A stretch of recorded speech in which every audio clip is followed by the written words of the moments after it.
Hemos mencionado tres aspectos del demiurgo: poder, sabiduría y belleza. Vamos a interpretar ahora más profundamente el hecho de la plasmación arquetípica. En principio el demiurgo piensa los arquetipos universales con el aspecto sabiduría y los piensa, entonces, con vista a la integridad de un plan evolutivo. Los arquetipos nacen así con una finalidad preestablecida, aparte de sus propias finalidades entelequiales particulares, que los comprende a todos en la estructura del plan. Tal suprafinalidad es la del universo mismo, es decir, es el único motivo de la creación. Pero, en el plano material, esfera de acción de los arquetipos, los fenómenos tienen carácter entrópico, es decir, concluyen inevitablemente en el sentido del tiempo. Al final de un gran tiempo todo habrá vuelto a la nada inicial, se habrá disuelto el orden material y el final será igual al principio. Este final entrópico del universo material no puede ser la suprafinalidad que motivó su creación. Por eso muchos han intuido con acierto que el demiurgo creó el universo para su contemplación, que la manifestación de las formas arquetípicas al ritmo de la fluencia del tiempo trascendente constituye un espectáculo grandioso con el cual él se regala. Sin embargo, aunque acertado en parte, este concepto peca de ingenuidad aristotélica, pues supone al demiurgo motor inmóvil, es decir, que mueve sin moverse, y que, desde su inmovilidad o eterna quietud, obtiene placer de la contemplación de su obra. Eso es como atribuir al demiurgo la práctica de un vicio solitario, una especie de onanismo cósmico. Si aceptamos el principio hermético de que en el hombre se reflejan los aspectos del demiurgo, podremos entender a este observando las pautas de comportamiento análogas de aquel. Como se trata de entender la motivación creadora del demiurgo, habrá que observar al tipo de hombre creativo. Y en ese examen comprobamos que no existe una motivación semejante a la contemplación extática que se supone ha asumido un aspecto del demiurgo.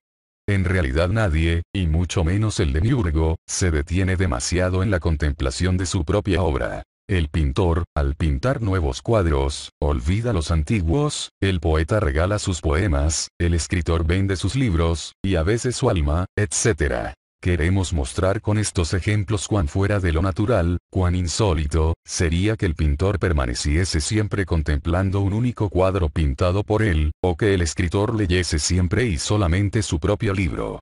En verdad, si resulta inconcebible semejante actitud en un hombre creativo, piénsese cuánto más ha de serlo proyectada un creador cósmico como el demiurgo. Lo que ocurre es que nadie, ni aun el demiurgo, soporta mucho tiempo la contemplación de su propia obra.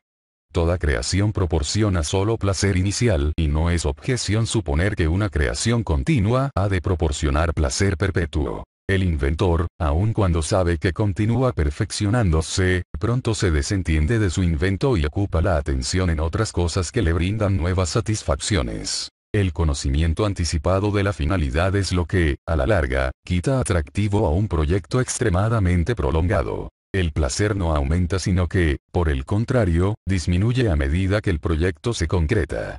El máximo placer se obtiene en el momento de la concepción del proyecto. Los distintos pasos de la obra y su concreción solo confirman aquel placer inicial pero no pueden aumentarlo.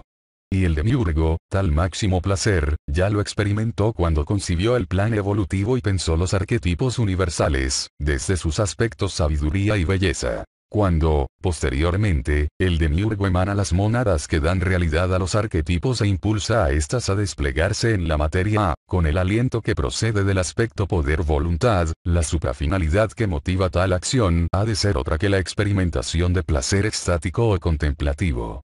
El demiurgo no ha echado a rodar el mecanismo de la creación y luego se ha desentendido de él puesto que todo ente del plano material es temporal, es decir, existe en su conciencia. Está sostenido, en tanto fenómeno, por la fluencia trascendente del aliento.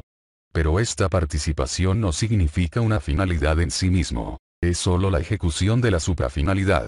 Para averiguar, o al menos intuir, en qué consiste esta suprafinalidad observemos nuevamente a los hombres creativos. Una vez concebida y ejecutada la obra, es decir, una vez obtenido el placer de la creación, ¿de qué manera la obra puede proporcionar nuevo placer? Respuesta: por el descubrimiento posterior. Para comprobarlo basta con pensar en el cuadro que aquel pintor ejecutara hace años. La finalidad de su concepción se concretó al terminar de pintarlo y con ello culminó el placer creativo. Pero no así la suprafinalidad de recibir nuevo placer por el descubrimiento posterior que de él haga permanentemente el público. En efecto, nada hay que deleite más a un autor, fuera del placer que le proporcionó el ejecutar la obra, que ser halagado por el público. En cada admirador hay un nuevo descubrimiento de su trabajo y en cada descubrimiento un nuevo sentido. Eso es. El público es en realidad quien otorga sentido a la obra, quien valora y valoriza. El descubrimiento, bajo una particular óptica, significa un especial sentido, una interpretación diferente que, por eso, no admite indiferencia. Se podrá admirar o despreciar, amar o odiar, pero jamás permanecer indiferente una vez que se ha descubierto la obra. Y este descubrimiento implica tarde o temprano el descubrimiento del autor. La transferencia de la impresión causada por la obra al autor. Podemos entender ahora la suprafinalidad de la creación. La obra del demiurgo requiere de un descubrimiento posterior. Y esa es la finalidad del animal hombre o pasú. Ser descubridor de entes, postor de sentido. Pero ¿qué es lo que está cubierto en los entes, aquello que el pasú debe descubrir para cumplir su destino? Respuesta. Los nombres. Las palabras que menciona la cábala acústica o los vijas de la tradición indoaria. Mas esta respuesta requiere de una mayor aclaración. En primer lugar, para comprender a qué nos referimos con nombre de los entes, hay que recordar que el impulso evolutivo de las mónadas ha sido afirmado con el aspecto logos del demiurgo. Ello significa que cada ente está designado desde el principio por el verbo del demiurgo. Que a cada ente se le ha asignado una palabra que lo identifica metafísicamente, lo sostiene en tanto que ente y constituye la verdadera esencia del ente para el pasú. En segundo lugar debemos distinguir nuevamente, al considerar el orden arquetípico, entre la finalidad y la suprafinalidad. Con finalidad aludimos a la concreción entelequial hacia la que apunta la evolución de los entes. En todo ente hay un término universal que es expresión de los arquetipos que lo sostienen y a cuyo proceso se subordina.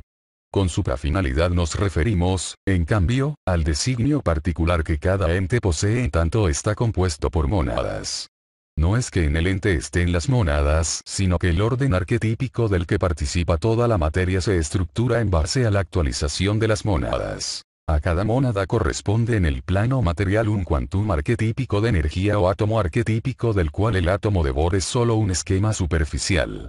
En realidad los mismos arquetipos universales están compuestos por mónadas, que por eso se llaman también arquetípicas, pues ellas provienen de la primera emanación del demiurgo en tanto que los arquetipos son ideas pensadas sobre las mónadas, en la segunda emanación.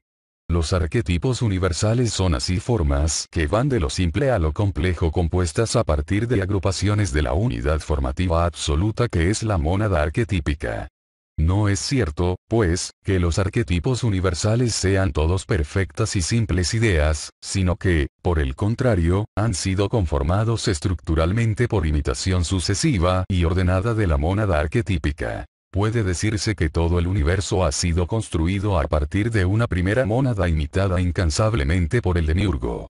Por eso la característica esencial del demiurgo es la imitación. Resumiendo, tenemos las mónadas arquetípicas y, conformados por ellas, los arquetipos universales. Estos seres, desde luego, pertenecen al plano arquetípico, el cual constituye el único objeto de conocimiento, la única verdadera fuente, de toda metafísica. Este plano arquetípico o cielo metafísico actúa sobre la materia inferior, imprimiéndole un orden dinámico al ritmo de la fluencia del aliento, o tiempo. El plano material es la expresión de tal orden arquetípico. En el plano material las mónadas arquetípicas se manifiestan como átomos arquetípicos o quantum arquetípicos de energía, es decir, como la esencia existente de toda substancia, materia o energía. Los arquetipos universales, por su parte, se manifiestan en el plano material como el soporte formal en los entes, quienes son la expresión concreta de un momento del proceso evolutivo en que aquellos se desarrollan. Hay así una doble determinación arquetípica de los entes. La universal de los arquetipos y la particular de las mónadas. La proyección de los grandes planes arquetípicos o arquetipos Manu sobre la materia original, informe, produce el ente universal y los entes particulares fundamentalmente estructurados con átomos arquetípicos. El ente evoluciona, entonces, siguiendo dos procesos formativos. 1. El universal, que apunta hacia la entelequia de los arquetipos. 2. Al particular, que determina el ente de acuerdo a un plan. De allí la necesidad de distinguir correctamente qué ha sido puesto en los entes, desde un principio, para conocimiento del pasú y qué corresponde al ente mismo como fundamento de su existencia universal, hasta el final, esté o no el pasú en el mundo. Podemos afirmar, como respuesta a la cuestión, que al pasú le fue dado desde el principio la posibilidad de conocer los planes a partir del descubrimiento de los entes, del designio que estos expresan para él. El destino del pasú, como descubridor y admirador de la obra del demiurgo, es conocer los entes. Desde los entes, conocer la estructura del ente universal, del universo. Desde el ente universal, conocer a Dios, el Uno. Por el contrario, en este siniestro plan no se prevé ningún modo de conocimiento de la esencia arquetípica de los entes. Más adelante quedará en claro por qué. Sistemática de círculos excéntricos. Nuestro propósito es mostrar la estructura psíquica del pasú en el momento previo al encadenamiento de los espíritus esfera revertidos. Para facilitar tal exposición nada parece más útil que representar la estructura psíquica, descompuesta en sus distintas esferas de objetividad, mediante un esquema gráfico equivalente tal como hemos hecho hasta ahora. Sin embargo, una representación tal, y posteriormente otra para la estructura psíquica del vir ya perdido, requerirá de mayor precisión simbólica. En rigor, los esquemas presentados hasta aquí estaban fundados en la noción de círculo unidad. La circunferencia como límite o forma continente de un contenido simbólico. Lo mismo para el caso de las circunferencias concéntricas de la figura 9. El mundo de los objetos, tal como aparece a nuestra visión, se ofrece a una formalización circular simple. Pero las relaciones formales de un mundo de substancias y cualidades requieren una estructura más compleja que la de un círculo unidad. El autor de este párrafo, el epistemólogo Luciano Allende Lezama, ha demostrado en su libro Los elementos que una sistematización de círculos excéntricos es apropiada y correcta para relacionar, en forma ordinal y cardinal, conceptos. Es decir, abstracciones cualitativas y cuantitativas fig. 10. Si los círculos excéntricos son sostén de conceptos simples, una combinatoria de círculos formará recintos conteniendo conceptos complejos o sea específicos. En una sistemática de tal índole es posible jerarquizar conceptos que estarán en relación de implicación, de analogía, de contradictorio y de contrario. Aplicando un criterio sistemático semejante vamos a desarrollar un esquema conceptual de la estructura psíquica del pasú desde el cual sea posible avanzar, posteriormente, hacia la comprensión del vir ya perdido.